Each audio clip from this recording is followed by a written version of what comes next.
Hi, this is Seven, and this is part three of Following the Spiritual Path. I have reviewed initiating the path out of a curiosity, a need, a compulsion, being compelled, feeling like something is wrong with your normal teachings, something isn't right, or something's missing. You choose to follow a path that's being led by your spirit. However, you have not used your spirit in so long because your conditioning, everyone's conditioning, has been to follow your ego. Following your spirit is going to seem very foreign at first. One of the keys is being open. Do not shut yourself out to any lesson.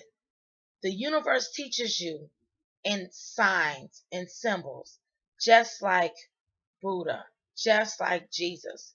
When you are following a spiritual path, you are allowing your spirit to be led by spirit, by the universal spirit, by the higher spirit, which is your higher self, God, whatever you want to call it, yourself, even, whatever you want to call it, you're following it. You have to stay open. Don't condemn yourself. Don't beat yourself up over mistakes being made. It might seem confusing at first, especially if you don't have a teacher and you don't have a guide, which I didn't. I didn't have one specific teacher. I had to learn everything through paying attention to things.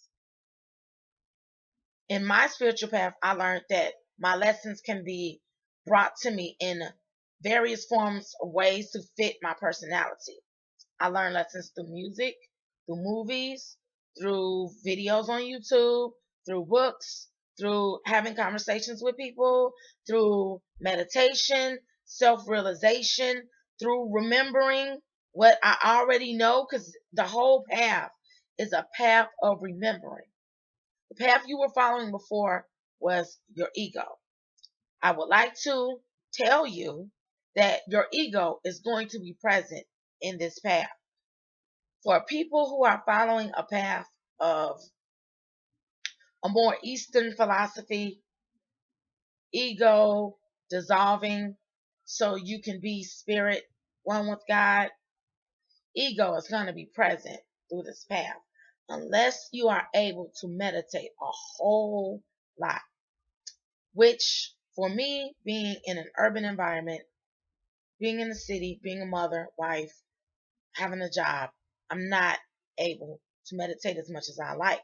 So I use my intellect and my understanding to reach my spirit. Through my intellect and my understanding, I have found out ego is going to be a process of disillusion. It's not just going to happen overnight. Even when you get it, when you get the truth, oh, that's what it's about. Your intellect might understand, but it's going to be a process for your ego to accept what's happening and for your spirit to override your ego. For me, it has been a 5-year process of actively pursuing it, and it still has not happened. I have days where I'm completely outside of my ego, and I can feel the energy of the universe being one with my energy. And the separation of God is lessened. Then I have days when my ego is contracted into myself because I'm going through something hard and I'm fighting to get to that space of peace. It happens, is my point. It happens. I had a friend tell me she was out of her ego for an entire year. She was completely out of her ego. And then it came back and completely overtook her spiritual process again. She had to start all over.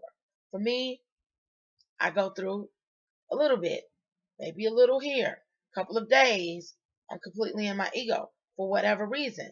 Then a couple of days, you can tell when your vibration is not high, when it's dense, when you're kind of weary and run down, and you're struggling within your own identity to be okay with yourself.